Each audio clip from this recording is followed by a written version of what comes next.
Hello, I am Sonfo senior counselor and Masan Abetna Adwamubium. Learn how to say sorry, lady.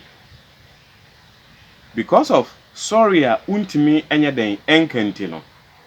Yenhwe sese no bempensuo bi a edi wakwakowie ase oba den ewo ho. Sorry ade a oka etimi edi enipa ahoɔden kɛseɛ biara no a ɔpɛsɛ wɔde yɛ obi biara no etimi den etimi de ba efom sɛ etimi drum pempenso bi kura obi twintuo wɔ so obi twinsekan wɔ so sɛ obi ebuafu sisen kura no ɔpɛsɛ ɔtɔ so re no obu wɔ ha woka sorry kura den de kyerɛ no a na koma etimi den eba fom etimi hunu sɛ sorry a maami akan die sɛ mitimi de ne boni den de eche no eti sorry eye aduro kɛseɛ ɛwɔ enipa brabɔ mu a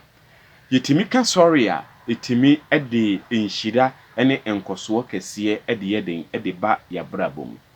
na ene video yi no me ye aima me nyonko no mu ema no minua ma no mu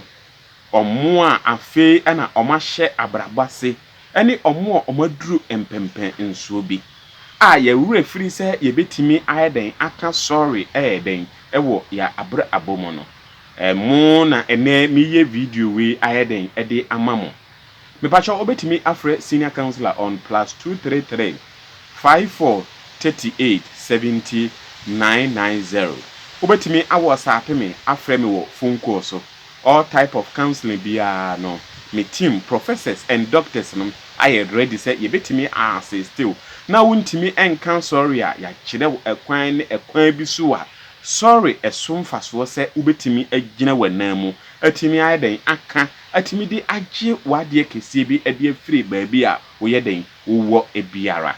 sorry eye aduro sorry emankwa sorry emayedie sorry etimi edma wadwuma etimi ede ekọ wanimu sorry etimi ma onkwa kese ede ka enkwa a otwedi ampon atimi ede ayeden ede amount nso sorry ade a eba wabrabom na wo hyase se upese udi etumpon ede yeden ede ko wanimu a sorry etimi eboa wo ema utimi ehihye oniema den ewo wabrabom a wo yeden ukọ eti ene minua ma no no mepese ye bewie video ni na wahunu ekwan a na se die nti a se ye ka sorry den ewo yabrabom den ewo ho sorry a wankanti no ana yenhwe woni brakwa me start share empna ase no upeja wo ho de ko soro na da bia ye ka kire so ama nyabutro wantimi eninte no brakwa me abesia atwam brakwa ku abesia atwam brakwa fi abesia atwam na yenhwe empempenso at this time a waye den wakwakoduro unyi den de ko wanim unyi den ekọ wanim ewa abra wonsanya akwala atese de ne face na woye akwala ebiem den ewo ho eti sorry ade a etimi ema wo den obema eka wo nchen sorry ade a etimi ema wadwuma etimi den eka wo nchen sorry ade a etimi ma enipadodo den eka wo nchen sorry ade a etimi ma enhyira den ede eba wabrabom nti yenya abotre ne yenye den yemra efom yenya abotre na yentimi enhunu kwan a yebetimi aka sorry ewo abra ya den yafom yentimi nya abotre na yentimi nka sorry ewa abra yatimi ayeden aye enfomsuo yentimi enya abotre a yebetimi di ayeden ede aka sorry a ewo abra ya ye ade kese ayeden ede atia obi abrabo bia no enfomsuo wo ho abrabo bia no ohaw ayeden ewo ho abrabo bia no amane den ewo mu eno nti na yeso utimi ehunu ekwan a obefa so a obetimi aka say oh my enfomsuo I am sorry oh me pacho de yekeka ekoni nyina no me pacho fa cheme my enfomsuo kese fa enfomsuo no den ede fa cheme den ewo ho eti sorry ade a abiri ni abiri nyina mu no eka wabrabɔ ho a etimi di yedie ba eka wabrabɔ ho a etimi di inhyira ba eka wabrabɔ ho a etimi di nkoso ba eka wabrabɔ ho a etimi di yedie ɛden ɛde ba ɛden ɛwɔ wabrabɔ mu nti yenhunu ekwan a yɛbɛfa so a yɛbɛtimi aka sorry ɛden ɛwɔ yabrabɔ mu yenhunu ekwan a yɛbɛfa so a yɛbɛtimi aka sorry ɛwɔ yanamu ntuom yɛntimi enhunu ekwan a yɛbɛfa so a yɛbɛka sorry ɛwɔ yɛmpratwie mu ɛwɔ yɛne nkrɔfo nkita hodie mu yɛntimi enhunu kwan a yɛbɛka sorry ɛwɔ yɛadwuma mu yɛfiafie mu yɛnamfofa mu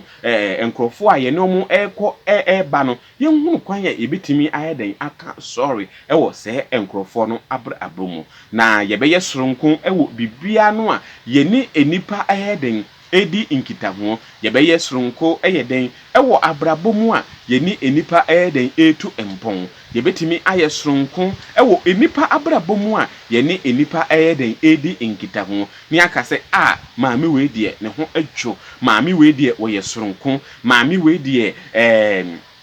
onye obi a oye huhu maame we die onye obi a oye kekakeka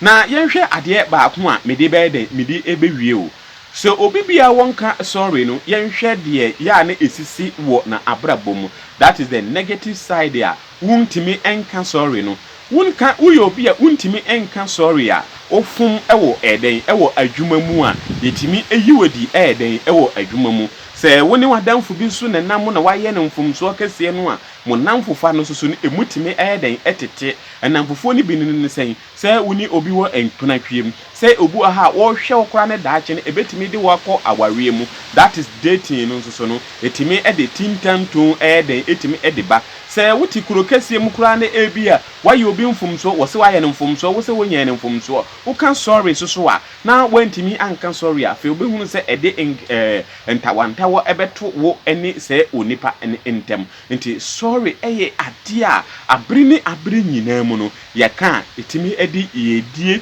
etimi de ɛbrɛn abrabɔ etimi de enkosoɔ etimi ɛden ɛbrɛ yabrabɔ etimi de inhyira etimi ɛden ɛde brɛ yabrabɔ sɛ video we no me yɛ de ma yenwia no mo emma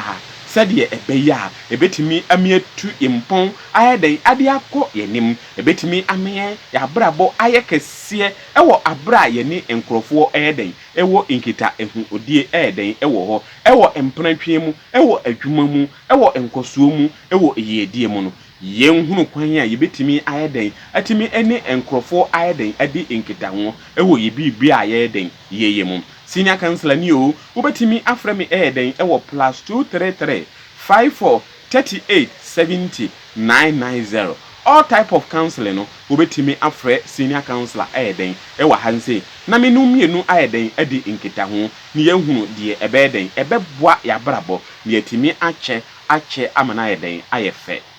me de besi hanse da foforo yɛbɛsan ahyia biem me dɔw na wo soso dɔw ho me hunu ekwan a wobɛfa so a wobɛyɛden wobɛka sorry bye bye.